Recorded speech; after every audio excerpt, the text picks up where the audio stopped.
All India Coordinator Research Project on Sorghum and Millets Rajendra Nagar Hyderabad ಮತ್ತು university of agricultural science Bengaluru ರವರ ವತಿಯಿಂದ ರೈತೋಪಯೋಗಿ ಸಲಕರಣೆಗಳ ವಿತರಣೆ ಕೋಲಾರ ಎಸ್ಸಿ ಎಸ್ಪಿ ಕಾರ್ಯಕ್ರಮದ ಅಡಿಯಲ್ಲಿ ತಾಲೂಕಿನ ಲಕ್ಷ್ಮೀಸಾಗರ ಗ್ರಾಮದ ಚಾಮುಂಡೇಶ್ವರಿ ಆಲಯದ ಆವರಣದಲ್ಲಿ ಸಿರಿಧಾನ್ಯ ಪ್ರಚಾರ ಚಟುವಟಿಕೆಗಳ ಕಾರ್ಯಕ್ರಮದ ಅಂಗವಾಗಿ 50 ಮಂದಿ ಆಯ್ದ ರೈತರಿಗೆ ಟಾರ್ಪಲ್ ಸೆಟ್, ಹಾರೆ, ಗುದ್ದಲಿ, ಕುಡುಗೋಲು, ಪಿಕಾಸಿ ಮುಂತಾದ ರೈತೋಪಯೋಗಿ ಸಲಕರಣೆಗಳನ್ನು all India coordinator research project on sorghum and millets Rajendra Nagar Hyderabad ಮತ್ತು university of agricultural sciences Bengaluru ರವರ ವತಿಯಿಂದ ವಿತರಿಸಲಾಯಿತು.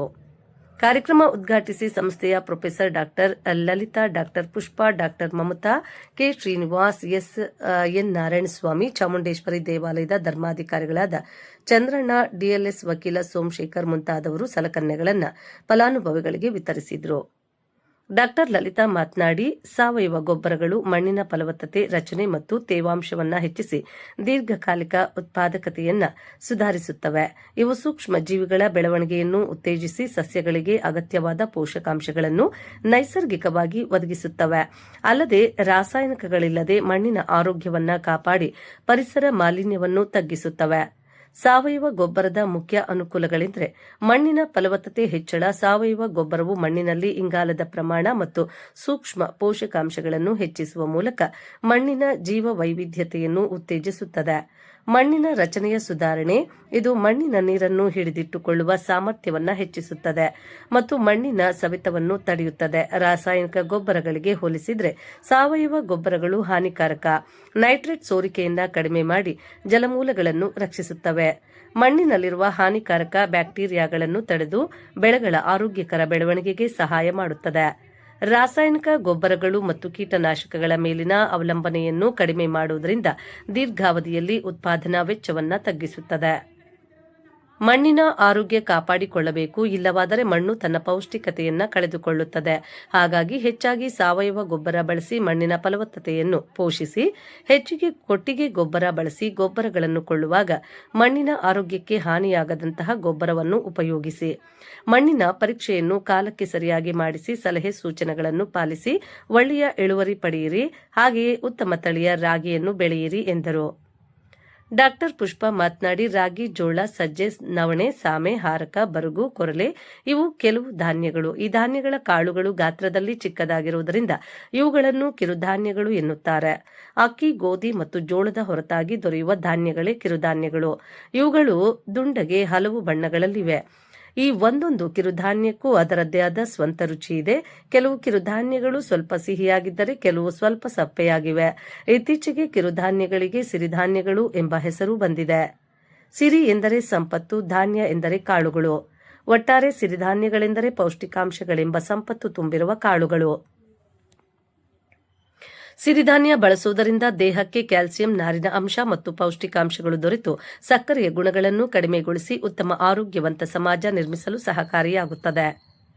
ಸಿರಿಧಾನ್ಯ ಬೆಳೆಯಲು ಹೆಚ್ಚು ಶ್ರಮವಿಲ್ಲ. ಕೊಟ್ಟಿಗೆ ಗೊಬ್ಬರ ಬಳಸಿ ಉತ್ತಮ ಫಸಲು ಪಡೆಯಬಹುದು. ಇತ್ತೀಚೆಗೆ ಕೃಷಿ ವಿಶ್ವವಿದ್ಯಾಲಯಗಳಲ್ಲಿ ಸಾಕಷ್ಟು ತಳಿಗಳನ್ನು ಅಭಿವೃದ್ಧಿಪಡಿಸಲಾಗಿದೆ.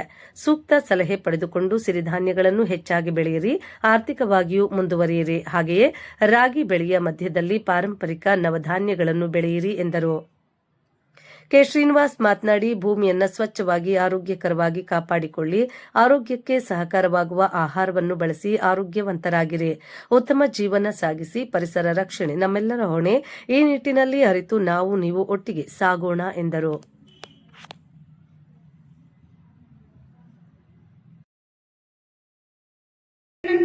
ನಮ್ಮೂರ್ ಕಡೆ ಮಾಡೋಣ ಅಂತ ಅನ್ಕೊಂಡೆ. ಒಂದು ಸಣ್ಣ ಹಳ್ಳಿ ಬೇಕಾಗುತ್ತೆ. ಯಾಕೆ ಅಂತಂದ್ರೆ ಈ ಕಾರ್ಯಕ್ರಮ ಬರೀ ಅಂದ್ರೆ ಹಿಂದುಳಿದ ಜಾತಿಯವರಿಗೆ ಕೊಟ್ಟಾಗ ಬೇರೆಯವರೆಲ್ಲ ನಮ್ಗೆ ಯಾಕೆ ಕೊಡಲ್ಲ ಅಂತಾರೆ ಅನ್ನೋ ಒಂದು ಕಾರಣಕ್ಕೆ. ಸೊ ಆಮೇಲೆ ನೋಡ ಆ ತಾಯಿ ಚಾಮುಂಡಿ ತಾಯಿ ಕೊನೆಗೆ ಇಲ್ಲಿಗೆ ಕರ್ಕೊಂಡ್ ಬಂದು ಇದೇನಂತಂದ್ರೆ ಒಂದು ಆರಂಭ. ನಾವಿಬ್ರು ಏನಂದ್ರೆ ಇಲ್ಲಿ ಡಾಕ್ಟರ್ ಪುಷ್ಪಾ ಇದಾರಲ್ಲ, ಸೊ ಬೇಸಾಯ ಶಾಸ್ತ್ರ ವಿಭಾಗದಲ್ಲಿ ನಾವಿಬ್ರು ಪ್ರಾಧ್ಯಾಪಕರಾಗಿದ್ದೀವಿ. ಅವರಿಗೆ ಬೇರೆ ಕಡೆಗೆ ಟ್ರಾನ್ಸ್ಫರ್ ಆಯಿತು. ಆದಾಗ ಈ ಸ್ಕೀಮ್ ಅಂದ್ರೆ ಸಂಶೋಧನೆ ನಮ್ಮ ಕೃಷಿ ವಿಶ್ವವಿದ್ಯಾಲಯದಲ್ಲಿ 3 ತರ ನಡೆದಿದೆ. ಒಂದೇನಂತಂದ್ರೆ ಬೋಧನೆ, ಇನ್ನೊಂದು ಸಂಶೋಧನೆ, ಇನ್ನೊಂದು ವಿಸ್ತರಣೆ. ಸೊ ಸಂಶೋಧನೆ ಏನಂತಂದ್ರೆ ಹೊಸ ತಳಿ ಕಂಡುಹಿಡಿಬೇಕಾಗ್ಲಿ ಏನೇ ಬೇಕಾದ್ರೂ ಏನಾಗುತ್ತೆ ಅಂತಂದ್ರೆ ಅದನ್ನ ನಿರಂತರವಾಗಿ ಮಾಡ್ತಾ ಇರ್ತಾರೆ. ಅವರಿಗೆ ಅಡ್ಡಲಾಗಿ ಒಂದು ಬದುನ ಹಾಕ್ಲಿಲ್ಲ, ಬಂಡ್ ಅಂತ ಹೇಳ್ತೀವಲ್ಲ, ಬಂಡ್ ಹಾಕ್ಲಿಲ್ಲ. ಆಮೇಲೆ ನಾನು ಇನ್ನೊಂದು ಮುಖ್ಯವಾಗಿ ಹೇಳ್ತೀನಿ, ಮಣ್ಣನ್ನ ಯಾವತ್ತೂ ನಾವು ಜೀವಂತ ವಸ್ತು ಅಂತ ಅನ್ಕೊಳ್ಳಿಲ್ಲ. ಜೀವಂತ ವಸ್ತು ಅಂತ ಅನ್ಕೊಂಡಿಲ್ಲ. ಏನಂತಂದ್ರೆ ಏನ್ ಹಾಕಿದ್ರೆ ಅದು ಬೆಳೆ ಬರುತ್ತೆ, ಎಷ್ಟು ಗೊಬ್ಬರ ಹಾಕಿದ್ರೆ ಬರುತ್ತೆ, ಎಷ್ಟದ ಇಲ್ಲ. ಸೊ ಮಣ್ಣಿನ ಆರೋಗ್ಯ, ಮಣ್ಣು ಏನಂತಂದ್ರೆ ಮಣ್ಣೆ ಆಗ್ಲಿ ಮನುಷ್ಯ ಆಗ್ಲಿ ಆರೋಗ್ಯವಂತರಾಗಿದ್ದಾರೆ ಅಂದ್ರೆ ನಾವ್ ಎಷ್ಟು ಕೆಲಸ ಬೇಕಾದ್ರೂ ಮಾಡ್ಬೋದು. ಆದ್ರೆ ಮಣ್ಣಿನ ಆರೋಗ್ಯ ಕಳ್ಕೊಂತು ಅಂತಂದ್ರೆ ಅದು ಸಾಧ್ಯನೇ ಇಲ್ಲ. ಸೊ ಮೊದ್ಲೆಲ್ಲ ನಮ್ಗೆ ನಮ್ ಕಣ್ಣಿಗೆ ಯಾಕೂ ಸಿಗ್ತಾ ಇಲ್ಲ.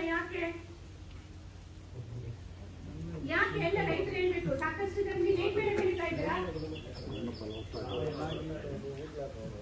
ನೋಡಿ ಸರ್ ಹೇಳ್ತಾ ಇದ್ದಾರೆ. ಯಾಕೆ ಎರೆಹುಳ ನಮಗೆ ಕಾಣಿಸ್ತಾ ಇಲ್ಲ ಅಂತಂದ್ರೆ ಅದಕ್ಕೂ ಬೇಕಾಗಿರೋದು ಸಾವಯವ ಗೊಬ್ಬರ. ಮಣ್ಣಿನಲ್ಲಿ ಏನ್ ಗೊತ್ತಾ, ನನ್ಗೆ ಬಂದ್ಬಿಟ್ಟು ನನ್ನ ಹತ್ರ ಈಗ ಜಾಸ್ತಿ ದುಡ್ಡು ಸಂಘಟಿತ ಸಿರಿಧಾನ್ಯ ಪ್ರಾಯೋಜನೆಯಲ್ಲಿ ಬೇಸಾಯ ಶಾಸ್ತ್ರಜ್ಞರಾಗಿ ಕೆಲಸ ಮಾಡ್ತಾ ಇದ್ದೀನಿ. ಸೊ ಇಲ್ಲಿ ನಾವು ಸಿರಿಧಾನ್ಯಗಳ ಮಹತ್ವದ ಬಗ್ಗೆ ಇವತ್ತು ನಾನು ನಿಮಗೆ ತಿಳಿಸ್ಕೊಡ್ತೀನಿ. ಸಿರಿಧಾನ್ಯಗಳು ಕೇಳಿದ್ದೀರಾ? ಸಿರಿಧಾನ್ಯಗಳು ಅಂದ್ರೆ ಏನು ಅಂತ? ಯಾವ್ಯಾವಿದೆ ಹೇಳಿ ನೋಡೋಣ. ಇಲ್ಲ ಹಾ ಹೌದು, ಸಿರಿಧಾನ್ಯಗಳು ಅಂದ್ರೆ ಮುಖ್ಯವಾಗಿ ನೀವು ಬೆಳೀತಕ್ಕಂತ ರಾಗಿ, ಅದರಲ್ಲಿ ಪ್ರಮುಖವಾಗಿ ರಾಗಿ, ನವಣೆ, ಆಯ್ತಾ, ಬರಗು ಕೇಳಿದ್ದೀರಾ, ಮತ್ತೆ ಊದ್ಲು ಅಂತ ಹೇಳ್ತೀವಿ, ಕೊರ್ಲೆ ಇದೆ, ಸಾಮೆ ಇದೆ. ಇಲ್ಲಿ ಕೋಲಾರ ಈ ಜಿಲ್ಲೆನಲ್ಲಿ ಬೆಳೀತಕ್ಕಂಥದ್ದು ಮೇಜರ್ ಆಗಿ ನೀವು ರಾಗಿನ ಬೆಳೀತಾ ಇದ್ದೀರಾ ಅಲ್ವಾ. ಸೊ ಈ ಸಿರಿಧಾನ್ಯಗಳು ಬಹಳ ಹಳೇ ಕಾಲದಿಂದನೂ ಸಹ ಬೆಳ್ಕೊಂತ ಬಂದಿದ್ದಾರೆ ಅಲ್ವಾ. ಇದಕ್ಕೆ ಸುಮಾರು 4500 ವರ್ಷಗಳ ಹಿಂದೆ ಮೂಳೆಗಳು ಸದೃಢ ಆಗುತ್ತೆ. ಜೊತೆಗೆ ಇವಾಗ ನಾವ್ ಎಲ್ಲಿ ನೋಡಿದ್ರು ರಕ್ತಹೀನತೆ ಅಂತ ಕರಿತೀವಿ, ಅಂದ್ರೆ ಅನಿಮಿಯಾ ಅಂತೀವಿ. ಡಾಕ್ಟರ್ ಹತ್ರ ಹೋದ್ರೆ ಏನ್ ಹೇಳ್ತಾರೆ, ನಿಮ್ಗೆ ರಕ್ತ ಕಡಿಮೆ ಇದೆ, ಸ್ವಲ್ಪ ಚೆನ್ನಾಗಿ ತಿನ್ನಿ ಅಂತೀವಿ. ಅಂದ್ರೆ ಕಬ್ಬಿಣದ ಅಂಶ ಕಡಿಮೆ ಆಗ್ತಿದೆ ಅಂತ. ಸೊ ರಾಗಿ ತಿನ್ನೋದ್ರಿಂದ ಅಥವಾ ಇತರ ಸಿರಿಧಾನ್ಯಗಳನ್ನ ತಿನ್ನೋದ್ರಿಂದ ಕಬ್ಬಿಣದ ಅಂಶ ಸಹ ಹೆಚ್ಚಾಗುತ್ತೆ. ಇನ್ನ ನಾರಿನಂಶ ನಮ್ಮ ದೇಹಕ್ಕೆ ಹೆಚ್ಚು ಸಿಕ್ಕಿದಷ್ಟು ಮಲಬದ್ಧತೆಯನ್ನ ಇದು ನಿವಾರಿಸುತ್ತೆ. ಇನ್ನು ಇದಕ್ಕಿಂತ ಇನ್ನು ಹೆಚ್ಚಾಗಿ ನಾವು ಹೇಳಬೇಕು ಅಂದ್ರೆ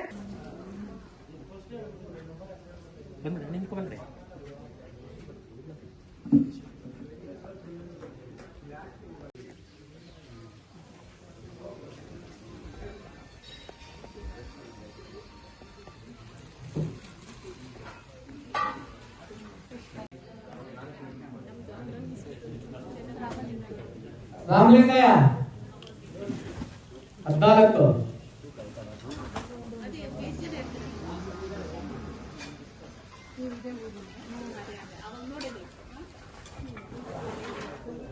15 ಕೃಷ್ಣಪ್ಪ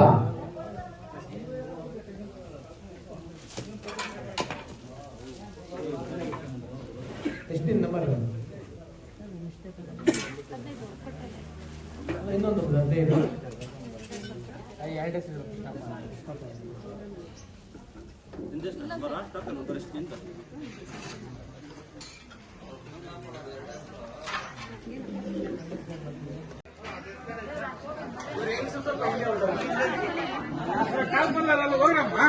ಸ್ವಲ್ಪ ಈ ಕಡೆ ನೋಡಿ,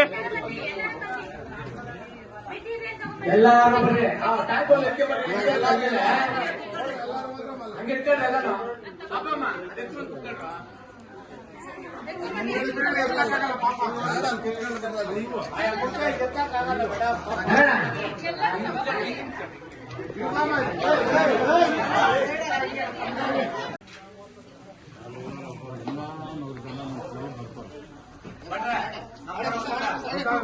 ಎಲ್ಲ ಈ ಕಡೆ ನೋಡಿ,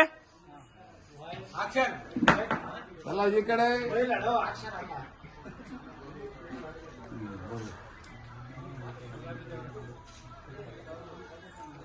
ಊಟ ಆಮೇಲೆ ತಿನ್ಬಿಟ್ಟು ಬಾಗು.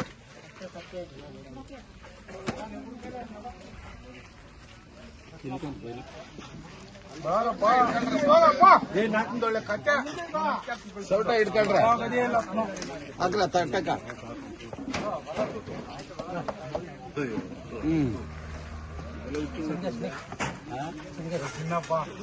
ತಗೊಂಡ